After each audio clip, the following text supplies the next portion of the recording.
इसीलिए अल्लाह के प्यारे नबी हजरत अली से कहते हैं, लअन यहदियल्लाहु बिका रजुलन खैरुल लक मिन हुम्रिन नाम। ऐ अली, तुम्हारे जरिए अल्लाह ताला अगर किसी एक इंसान को हिदायत दे दे, एक इंसान तुम्हारे जरिए सही रास्ता पा जाए, ऐ अली तो तुम्हारे लिए सुर्ख ऊंटों से बेहतर है। उस जमाने की बहुत बड़ी प्रॉपर्टी होती थी सुर्ख ऊंट, बहुत बड़ी दौलत होती थी सुर्ख ऊंट। अल्लाह के नबी ने फरमाया कि ऐ अली, अगर तेरे जरिए एक इंसान हिदायत पा जाए तो तेरे लिए ये सुर्ख ऊंटों से बेहतर है। इसलिए मेरे प्यारे साथियों, इस्लाह मुआशरा की ये बातें और ये तकरीरें होती रहनी चाहिए। अब आइए, जो आयत करीमा मैंने आपके सामने पढ़ी थी, दो आयतें अलग अलग कुरान से मैंने पढ़ी थी। पहली आयत मैंने पढ़ी थी सूरह रूम की। आइए उस आयत का तर्जमा देखते हैं, फिर बात को आगे बढ़ाते हैं। ज़हरल फसादु फिल बर्रि वल बहरी बिमा कसबत ऐदिन नास। खुश्की के अंदर, तरी के अंदर, जमीन के ऊपर और पानी के अंदर, जहां पर भी तुमको फसाद नजर आए, जहां पर भी तुमको बिगाड़ नजर आए, जहां पर भी तुमको तबाही नजर आए, जहां पर भी तुमको मुसीबत नजर आए, ज़हरल फसादु फिल बर्रि वल बहरी बिमा कसबत ऐदिन नास। वो इंसानों के करतूतों का नतीजा है, वो लोगों के अपने अमल का नतीजा है। ये अल्लाह ताला ने बहुत बड़ा कानून बता दिया। दुनिया में जितनी मुसीबतें हैं, परेशानियां हैं, चाहे कहीं बारिश का ना होना है, कहीं बारिश का ज्यादा होना है, कहीं सैलाब का आना है, कहीं जालिम हुकूमत का आना है, जितनी भी मुसीबतें हैं वो इंसानों के करतूतों का नतीजा है, वो इंसानों के पापों का और इंसान के गुनाहों का नतीजा है। दूसरी आयत जो मैंने पढ़ी थी कुरान करीम के 30वें पारे से मैंने पढ़ी थी, सूरह फज्र की कुछ आयतें। वल फज्र, कसम है फजर की, वही फजर की नमाज और वही फजर का वक्त जब मुअज्जिन अज़ान की आवाज में कहता है अस्सलातु खैरुम मिनन नौम। मुअज्जिन बेचारा माइक पर खड़े होकर के चिल्ला चिल्ला के कहता है कि नमाज नींद से बेहतर है, और हम आराम से अपने कंबलों को ओढ़ करके, अपने रजाइयों को ओढ़ करके, अपने लिहाफ को ओढ़ करके सोए रहते हैं। और अब मुअज्जिन की अजान के जवाब में गोया ये कहते हैं कि ऐ मुअज्जिन, तेरे लिए नमाज नींद से बेहतर होगी, मेरे लिए तो नींद बेहतर है, मैं अपने आराम को छोड़ करके नमाज पढ़ने नहीं आऊंगा। कभी कभी जब मैं सुबह निकलता हूं कहीं प्रोग्राम के लिए, मुझे हैरत होती है मेरे भाई, हाईवे के ऊपर मुसलमान नजर नहीं आता है, गैर मुस्लिम नौजवान लड़के लड़कियां सुबह सुबह निकले हुए हैं हाईवे के ऊपर। कोई वॉकिंग कर रहा है, कोई पुलिस में जाने की तैयारी कर रहा है, कोई आर्मी में जाने की तैयारी कर रहा है, अपने अपने मिशन में दुनिया लगी है। और मुसलमान नौजवान रात में फेसबुक चला करके, इंस्टाग्राम चला करके, इंटरनेट चला करके बेचारा वो सो रहा है, फजर में उठने के लिए तैयार नहीं। फजर का टाइम बड़ी बरकत वाला टाइम है। ओ दौलत कमाने वालों, ओ बड़े बड़े बिजनेस करने वालों, पैसा कमाने वालों, फजर की 2 रकात नमाज जो सुन्नत पढ़ी जाती है, अल्लाह के प्यारे नबी फरमाते हैं रकातल फजरी खैरुम मिनद दुनिया व मा फीहा। फजर की 2 रकात सुन्नत दुनिया की तमाम नेमतों से बेहतर है। दुनिया के अरबपति के पास भी वो दौलत नहीं है, खरबपति के पास भी वो दौलत नहीं है जो 2 रकात फजर की सुन्नत पढ़ लेता है। इतनी कीमती है 2 रकात की सुन्नत फजर। इसीलिए अल्लाह के नबी फरमाते हैं मन सल्ला सुबह, जो फजर की नमाज जमात के साथ पढ़ता है, फहुवा फी ज़िम्मतिल्लाह, वो अल्लाह ताला की जिम्मेदारी में आ जाता है, वो अल्लाह की पनाह में आ जाता है, अल्लाह की सुरक्षा में आ जाता है। जब आप अपनी सुबह की शुरुआत ही फजर की नमाज में गायब रह के करते हैं, अल्लाह की सुरक्षा कहां से हासिल होगी, अल्लाह की हिफाजत कहां से हासिल होगी। वल फजरी, कसम है फजर के वक्त की, अल्लाह के प्यारे नबी जब किसी लश्कर को बेचते थे तो फजर के टाइम बेचते थे और आप दुआ करते थे, अल्लाहुम्मा बारिक ले उम्मती फी बुकूरिहा, आय अल्लाह तो मेरी उम्मत के सुबह के टाइम में बरकत अता फरमा। तेरे नबी ने जिस टाइम की बरकत की दुआ की थी तो उस टाइम सोया पड़ा रहता है। फजर के वक्त की कसम खा करके अल्लाह ताला बता रहा है ये बड़ा ही बरकत वाला वक्त है, बड़ा ही सुहाना वक्त है, मैं इस वक्त की कसम खाता हूं। वलयालिन आश्र, और कसम है 10 रातों की। ये कौन सी 10 रातें? मुफस्सिरीन ने लिखा है, उलमा ने लिखा है, ये जिलहिज्जा की 1 तारीख से लेकर के 10 तारीख तक की 10 रातें। जिस तरीके से रमजान की आखिरी 10 रातों की बहुत फजीलत है, वैसे ही जिलहिज्जा के शुरू के 10 दिनों की बहुत फजीलत है। बल्कि कुछ हदीसों में अल्लाह के नबी फरमाते हैं कि साल भर में किसी नेकी का सवाब उतना ज्यादा नहीं मिलता है जितना इन 10 दिनों की नेकी का मिलता है। रमजान में तो थोड़ी बहुत हम लोग नेकी करते हैं, मगर जिलहिज्जा का जब महीना आता है, कोई बकरा खरीद रहा है, कोई बैल खरीद रहा है, कोई कुर्बानी का जानवर खरीद रहा है, बस उतना ही हम उसका ख्याल करते हैं। जिलहिज्जा के शुरू के 10 दिन बड़े कीमती हैं, अल्लाह ताला कसम खा रहा है। वल फजरी, कसम है फजर के वक्त की। वलयालिन आश्र, और कसम है 10 रातों की। वशफ़ी वल वतरी, और कसम है ताक की और जुफ्त की। ताक और जुफ्त समझते हैं, जिसको इंग्लिश में ऑड एंड इवन बोलते हैं। पता नहीं आपके बंगला में या शेरशाबादी भाषा में उसको क्या बोलते हैं। हमारे यहाँ बनारस की भाषा में बोलते फुट और जोड़ा। 2 है तो जोड़ा, 1 है 3 है तो फुट बोलते हैं। आपके यहाँ क्या बोलते हैं? जोड़ बेजोड़। जोड़ बेजोड़ की कसम खा रहा अल्लाह ताला। अल्लाह ताला बेजोड़ है, एक है, वो 2 नहीं हो सकता। दुनिया की हर चीज का जोड़ा मौजूद है। जमीन का जोड़ा आसमान, अंधेरे का जोड़ा उजाला, लड़के का जोड़ा लड़की, हाथ का जोड़ा पैर, हर चीज का जोड़ा मौजूद है। हर चीज का कोई ना कोई अपोजिट मौजूद है। लेकिन अल्लाह तबारक व तआला एक ऐसी जात है, उसका कोई जोड़ा नहीं। वशफ़ी वल वतरी, कसम है जोड़ की और बेजोड़ की, ताक की और जुफ्त की। वल्लैली इज़ा यस्र, और कसम है रात की, जब रात अपना सफर तय करने लगती है, रात गुजरने लगती है।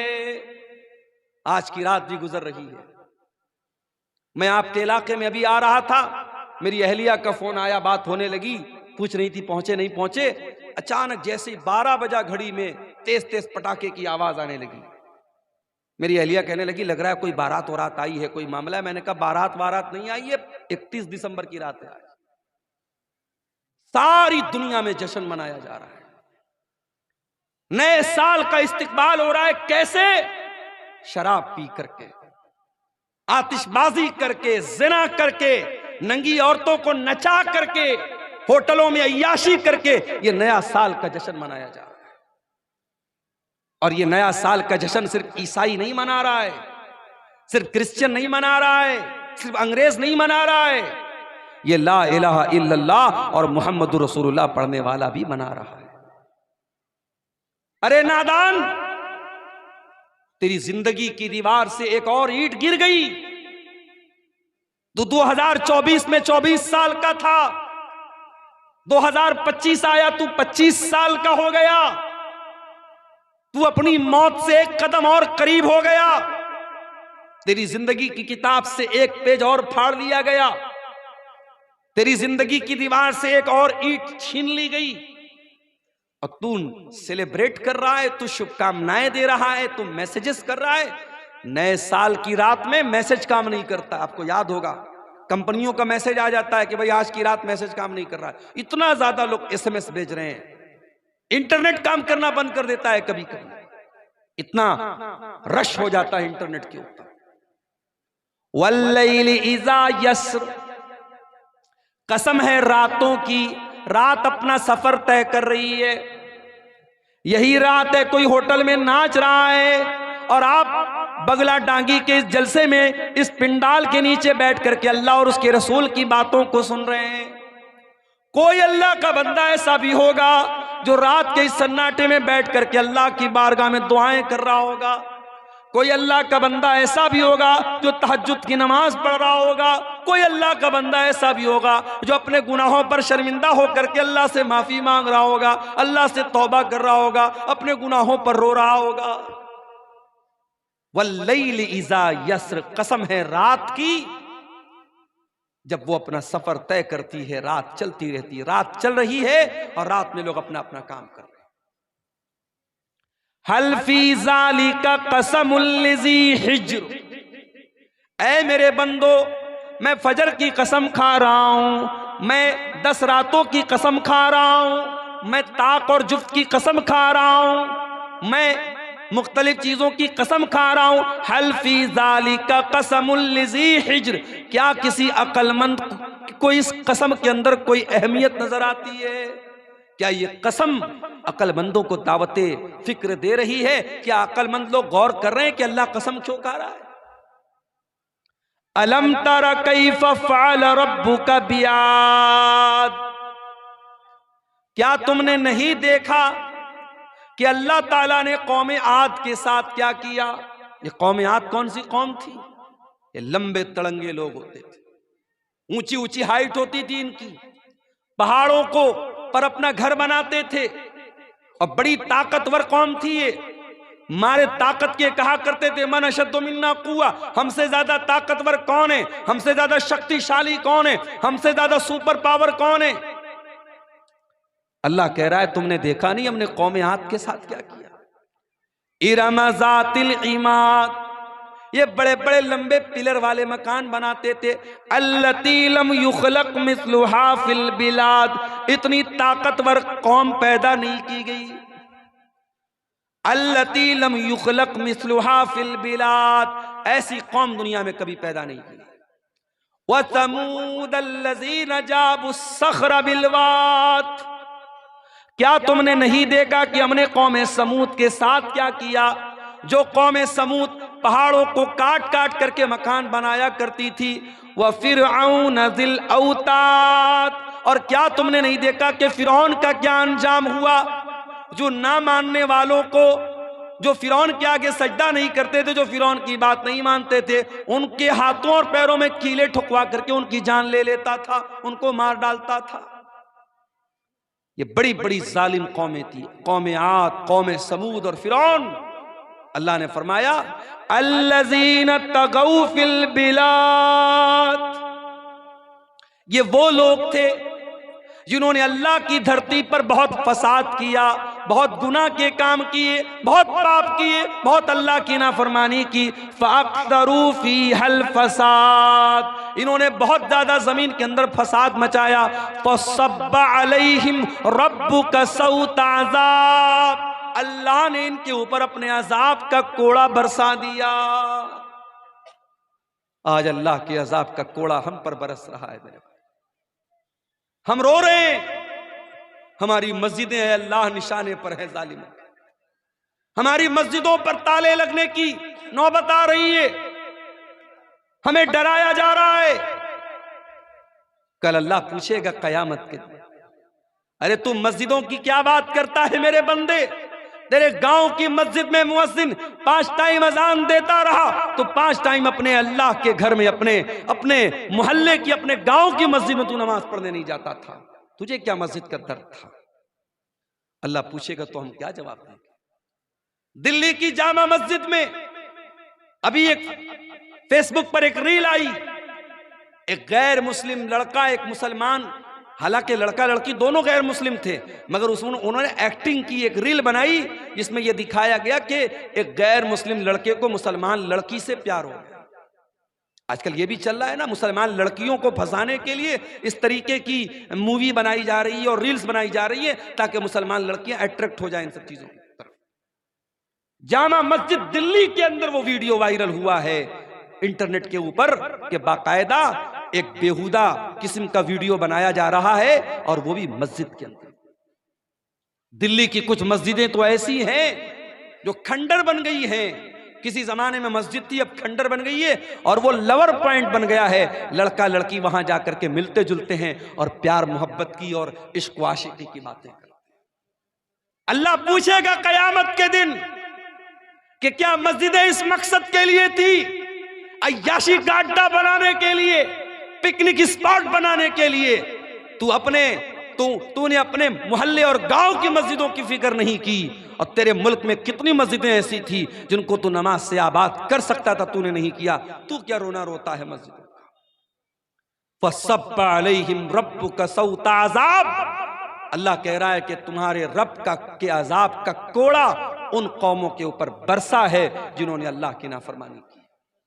अगर कौम आद ने अल्लाह की नाफरमानी की, कौम समूद ने अल्लाह की नाफरमानी की, फिरौन ने अल्लाह की नाफरमानी की और उनके ऊपर अल्लाह का अजाब आया, तो हम कोई दूध के धूले नहीं है, हम पर भी अल्लाह का अजाब आएगा अगर हमने गुनाह को दावत दी। मेरे प्यारे साथ, माशाअल्लाह हाजी साहब चेहरे पर भरपूर दाढ़ी भी रखे हुए हैं, माथे पर सजदे का निशान भी है, पांचों टाइम के नमाजी भी हैं। हाजी साहब से पूछो, हाजी साहब आपके वालिद का इंतकाल हुआ, वालिद प्रॉपर्टी में क्या छोड़ के गए? हाजी साहब ने कहा हमारे वालिद अपनी प्रॉपर्टी में जमीन छोड़ के गए, खेत छोड़ के गए, मकान छोड़ के गए, रुपया पैसा छोड़ के गए। हाजी साहब आपके कितने भाई बहन हैं?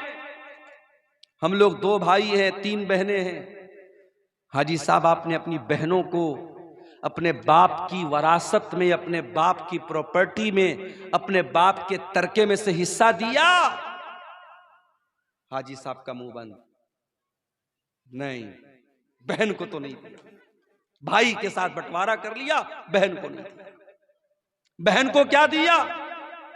बहन को इज्जत दे रहे हैं, हर साल बहन को बुलाते हैं, बहन को दावत खिलाते हैं, बहन को थोड़ा बहुत उसका ख्याल रखते हैं। बाप की वरासत में हमने बहन को हक नहीं दिया।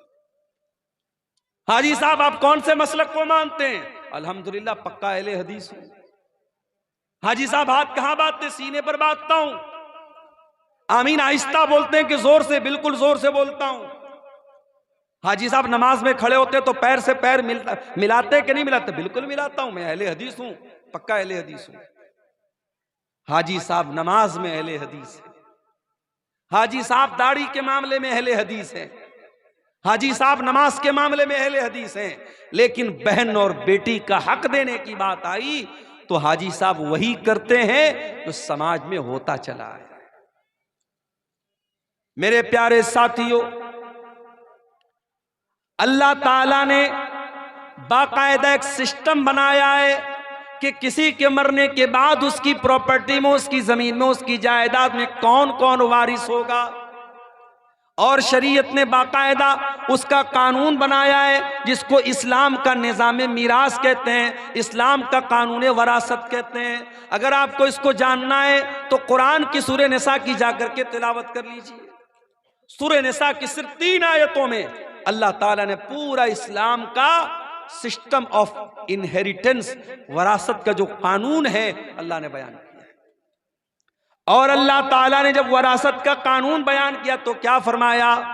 तिल्का हुदूदुल्लाह व मन युतिल्लाह व रसूलहु युदखिलहु जन्नातिन तजरी मिन तहतिहल अनहारु खालिदीन फीहा व ज़ालिकल फौजुल अज़ीम। ऐ मेरे बंदो, ये वरासत का कानून जो मैंने बयान कर दिया, ये मेरा बनाया हुआ कानून है, ये मेरा बनाया हुआ सिस्टम है, और जो इसको मानेगा वो जन्नत में जाएगा। वमन यासिल्लाह व रसूलहु व यतअद्दा हुदूदहु युदखिलहु नारन खालिदन फीहा व लहू अज़ाबुम मुहीन। और जो अल्लाह के कानून को नहीं मानेगा, जो मनमानी करेगा, जो अल्लाह की नाफरमानी करेगा, रसूल की नाफरमानी करेगा, उसको जहन्नम का दर्दनाक अज़ाब मिलेगा।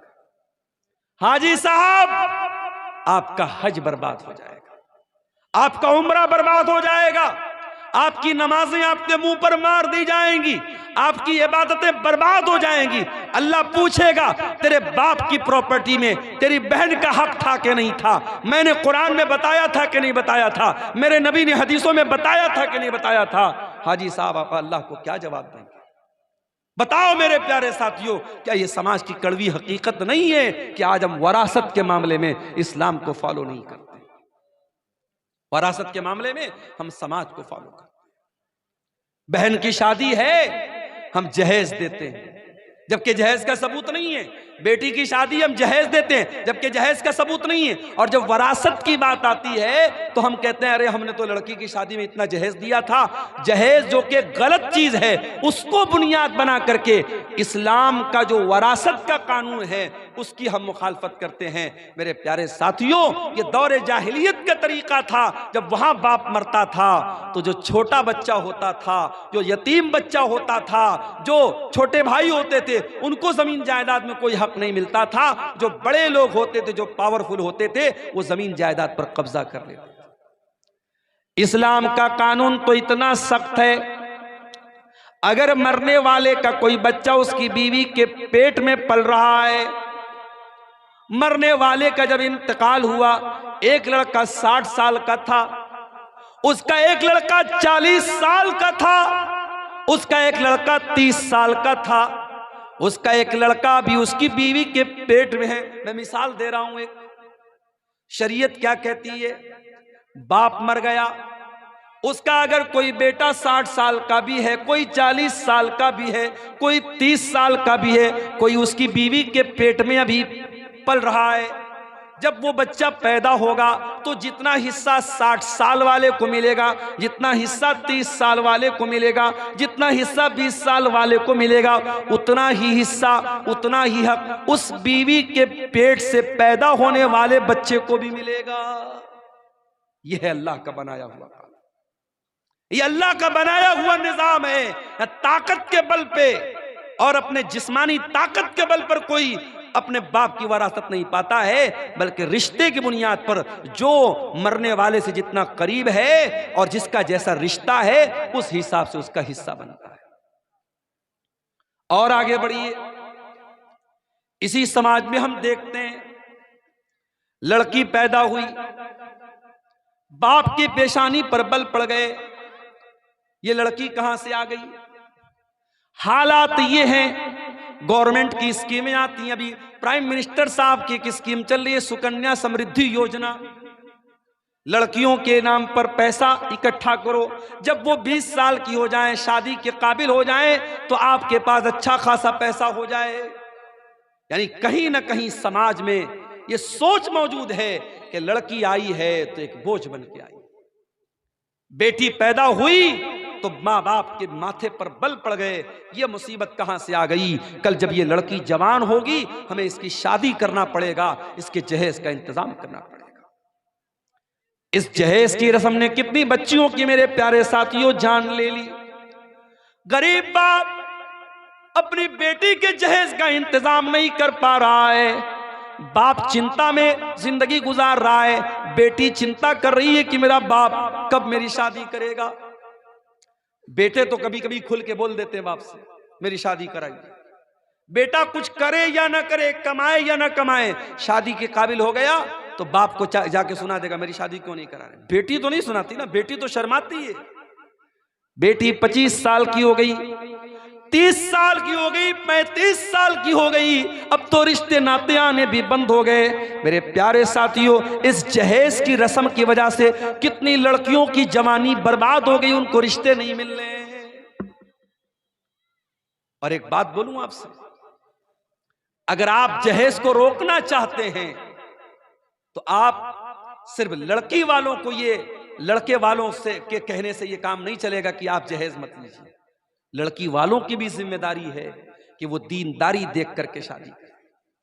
अगर लड़के वाले लालच कर रहे हैं कि हम ऐसी लड़की क्या शादी करें जहां से जहेज ज्यादा मिलेगा, तो माफ करना, लड़की वाले भी लालची होते हैं और वो तलाश करते हैं ऐसा रिश्ता जहां दामाद बहुत पैसे वाला या सरकारी नौकरी वाला या बहुत बड़ा बिजनेसमैन मिल जाए। अगर कोई मिडिल क्लास का लड़का है, कोई मामूली कमाने वाला लड़का है, उस लड़के के साथ कोई जल्दी अपना रिश्ता करना नहीं चाहता है। ताली दोनों हाथ से बजती है मेरे प्यारे साथियों। जहेज की इस गंदी रस्म के लिए सिर्फ लड़के वाले दोषी नहीं हैं, लड़की वाले भी दोषी हैं। अगर लड़के वाले मोटी मोटी रकम, जहेज के नाम पर मोटी रकम तलाश कर रहे हैं, तो लड़की वाले भी उसी हिसाब से दामाद तलाश कर रहे हैं। अल्लाह के प्यारे नबी ने क्या फरमाया? इज़ा खतब इलैकुम मिम्मन तर्ज़ौन दीनहु व खुल्क़हु, जब तुम्हारी लड़कियों के लिए ऐसा रिश्ता आ जाए, लड़का दीनदार है, लड़का बाखलाक है, फज़व्विजूहु, तो तुम अपनी लड़की की शादी उससे कर दो। देखो अल्लाह के नबी ने 4 बेटियों की शादी की। मालूम है आपको, नबी की 4 बेटियां थी। सबसे बड़ी बेटी का नाम क्या था? कोई बता सकता है? इधर से कोई बताए नबी की बड़ी बेटी का नाम। बोलो भाई, सो गए क्या? मालूम है नबी की बड़ी बेटी का नाम? ज़ैनब। नबी की बड़ी बेटी का नाम ज़ैनब। और दामाद का नाम? ज़ैनब के शौहर का नाम बोलो, नहीं मालूम? क्या तकरीर सुनते हैं आप लोग? तकरीर सुन सुन के बूढ़े हो गए और आज तक नबी की बेटियों का नाम नहीं मालूम, नबी के दामादों का नाम नहीं मालूम। नबी की बड़ी बेटी का नाम ज़ैनब और ज़ैनब के शौहर का नाम था अबुल आस बिन रबी रजी अल्लाह ताला। नबी की दूसरी बेटी नाम था रुकैया, उनके शौहर का नाम उस्मान गनी। रुकैया का इंतकाल हो गया, नबी ने अपनी तीसरी बेटी की शादी हजरत उस्मान से कर दी। तीसरी बेटी का नाम था उम्मे कुलसूम, इनकी शादी हुई हजरत उस्मान से। दुनिया में हजरत उस्मान इकलौते ऐसे इंसान हैं जिनकी शादी में, जिनके निकाह में नबी की 2 बेटियां आई हैं। और रुकैया, उनकी भी शादी हुई और रुकैया का जब इंतकाल हुआ तो उम्मे कुलसूम की शादी हजरत उस्मान गनी से। और नबी की सबसे छोटी बेटी, सबसे चौथे नंबर की बेटी का नाम था फातिमा, उनकी शादी किससे हुई? हजरत अली से। मेरे प्यारे साथियों, नबी ने अपने बेटियों के रिश्ते करने में दीनदारी देखी है। नबी ने रुपया पैसा नहीं देखा है, नबी ने जमीन और जायदाद नहीं देखी है। आपने सबसे लाडली बेटी, सबसे छोटी बेटी हजरत फातिमा का जब निकाह तय किया हजरत अली के साथ, हजरत अली के पास कुछ भी नहीं था। आपने अली से पूछा, क्या अली तुम्हारे पास क्या है? कहा, अल्लाह के नबी मेरे पास एक घोड़ा है, एक ज़रा है। आपने कहा कि घोड़ा अपने पास रखो, ज़रा बेच दो। ज़रा बोलते थे लोहे की एक ड्रेस होती थी जो जंग के मैदान में लोग पहनते थे। अल्लाह के नबी के हुक्म से हजरत अली ने वो अपनी ज़रा बेच दी, जिसको उस्मान गनी ने 380 दिरहम में खरीदा। और उसी पैसे से अल्लाह के नबी ने हजरत अली से कहा कि महर का इंतजाम करो, क्योंकि हजरत अली अल्लाह के नबी के दामाद भी थे और हजरत अली किसके बेटे थे? अबू तालिब के बेटे थे। और अबू तालिब कौन थे? नबी के चचा थे। तो नबी ने अपने चचा के इंतकाल के बाद हजरत अली को अपनी परवरिश में ले लिया था। तो हजरत अली के गार्जियन भी अल्लाह के नबी थे, तो इसलिए आप हजरत अली के बाप की हैसियत से भी ये शादी करा रहे थे। आपने हजरत अली से कहा तो महर का इंतजाम करो। और उसके बाद चूंकि नई गिरस्ती थी, नया घर बनाना था, हजरत अली के पास कुछ नहीं था, तो अल्लाह के नबी ने हजरत अली ही के पैसे से एक तकिया खरीदा, एक चादर खरीदा और एक पानी का बर्तन, मशकेजा, ऐसी जरूरत की 4-5 चीजें खरीदी हैं। कुछ लोग इसको जहेज का नाम देते हैं, माफ कीजिए ये जहेज नहीं था, ये हजरत अली ही के पैसे से अल्लाह के नबी ने इसको लिया था और अपनी बेटी को दिया था। नबी ने रिश्ते में क्या देखा? दीनदारी देखी है मेरे प्यारे साथ। वल्लाह आज मेरे पास ऐसे नौजवानों के भी फोन आते हैं जो बड़े दर्द के साथ और बड़ी तकलीफ के साथ कहते हैं कि मौलाना आज हमारी शादियां नहीं हो रही हैं, अच्छे रिश्ते नहीं मिल रहे, क्योंकि हमारे रिश्ते इसलिए रिजेक्ट हो रहे हैं क्योंकि लड़की वालों को लखपति और करोड़पति रिश्ते चाहिए, आला शानदार मकान चाहिए, सरकारी नौकरी चाहिए, हम दीनदार हैं, हम नमाजी हैं, हम बाअखलाक हैं, हम तकवा के रास्ते पे चल रहे हैं, मगर हमें कोई बाप अपनी बेटी देने को तैयार नहीं है। मेरे प्यारे साथियों, जहेज की इस गंदी रस्म को अगर खत्म करना है तो हमें और आपको रिश्ते नाते में दीनदारी को लाना पड़ेगा। अल्लाह के नबी के एक सहाबी थे, उनका नाम था जुलैबीब रज़ी अल्लाह ताला अन्हु। जुलैबीब बड़े हंसी मजाक करने वाले सहाबी थे। वो अल्लाह के नबी के पास आते थे, हंसी मजाक करते थे, अल्लाह के नबी को हंसाया करते थे। जुलैबीब रज़ी अल्लाह ताला अन्हु के चेहरे पर चेचक के कुछ दाग भी थे, उनके चेहरे पर कई दाग थे। वो ज्यादा खूबसूरत भी नहीं थे, काले कलूटे थे। एक मर्तबा अल्लाह के प्यारे नबी ने हजरत जुलैबीब से पूछा कि ऐ जुलैबीब, क्या तुम्हारी शादी हो गई है? जुलैबीब ने कहा नहीं है अल्लाह के नबी, मेरी शादी तो नहीं हुई है। आपने कहा क्यों शादी क्यों नहीं कर रहे हो? कहा है अल्लाह के नबी, मैं गरीब आदमी हूं, मेरे चेहरे पर चेचक के दाग भी निकले हुए हैं, मैं काला कलूटा भी हूं, मुझे अच्छा रिश्ता नहीं मिलेगा, इसलिए मैं शादी नहीं कर पा रहा हूं। आपने कहा कोई बात नहीं, हम तुम्हें एक अच्छा रिश्ता दिलाएंगे, हम तुम्हारी शादी कराएंगे। कुछ दिनों के बाद अल्लाह के नबी के पास एक अंसारी साहबी आते हैं। अय अल्लाह के नबी, मेरी बहुत खूबसूरत एक बेटी है, मैं अपनी बेटी के लिए एक अच्छा रिश्ता तलाश कर रहा हूं। मेरी बेटी बहुत नेक है, दीनदार है, 5 टाइम की नमाजी है, मुत्तकी और परहेजगार है मेरी बेटी। अय अल्लाह के नबी, मैं अपनी बेटी का निकाह करना चाहता हूं, अगर कोई अच्छा रिश्ता हो तो बता दे। आपने कहा कि आपकी बेटी के लिए एक रिश्ता मेरे पास है। सहाबी बहुत खुश हो गए, कहा अल्लाह के नबी जल्दी बताइए किसका रिश्ता है? आपने कहा हम तुम्हारी बेटी की शादी जुलैबीब से करना चाहते हैं। सहाबी जानते थे जुलैबीब को, सहाबी के माथे पर बल पड़ गया, लेकिन चूंकि अल्लाह के नबी की बात थी इसलिए कुछ कह भी नहीं सकते थे। कहा अल्लाह के नबी, मैं एक मर्तबा अपने घर में मशवरा कर लेता हूं, उसके बाद आपको कोई जवाब देता हूं। अंसारी साहबी अपने घर आए, बड़े गौर से सुनना मेरे प्यारे साथियों, नबी के दौर में, सहाबा के दौर में शादियां कैसे होती थी और रिश्ते कैसे होते थे, जरा गौर करना। अंसारी साहबी अपने घर आए और अपनी बीवी से कहने लगे कि ऐ मेरी मोहतरमा, है मेरी बीवी, अल्लाह के प्यारे नबी ने हमें एक रिश्ता दिया है, हमारी बच्ची के लिए, हमारी बेटी के लिए एक रिश्ता पेश किया है। उसकी बीवी भी बहुत खुश हो गई। कहा किसका रिश्ता पेश किया अल्लाह के नबी ने? कहा है मेरी बीवी, अल्लाह के प्यारे नबी ने हमारी बेटी के लिए जुलैबीब का रिश्ता पेश किया है। वो औरत भी जानती थी जुलैबीब बड़े काले कलूटे साहबी हैं, उनके चेहरे पर दाग हैं और वो गरीब भी हैं। कहा कि नहीं नहीं, हमने बड़े अच्छे अच्छे रिश्तों को ठुकरा दिया है, हम अपनी बेटी की शादी जुलैबीब से नहीं कराएंगे। फैसला कर लिया माँ ने और बाप ने कि नहीं, हम ये रिश्ता कबूल नहीं करेंगे। हम लोग अल्लाह के नबी को जवाब दे देंगे कि अल्लाह के नबी, हमें ये रिश्ता मंजूर नहीं है। बाप जब जाने लगा घर से, अंदर से लड़की आई, ऐ मेरी अम्मी जान, ऐ मेरे अब्बू जान, 1 मिनट मेरी बात सुन लीजिए। आप लोग ये रिश्ता पसंद नहीं कर रहे हैं, लेकिन आप ये भूल रहे हैं ये रिश्ता नबी ने पेश किया है, ये रिश्ता हमारे पास लाने वाले अल्लाह के नबी हैं। हो सकता है ये नबी का रिश्ता है, नबी ने पेश किया है, हो सकता है कि इसी रिश्ते में अल्लाह ताला ने मेरे लिए बरकत रखी हो।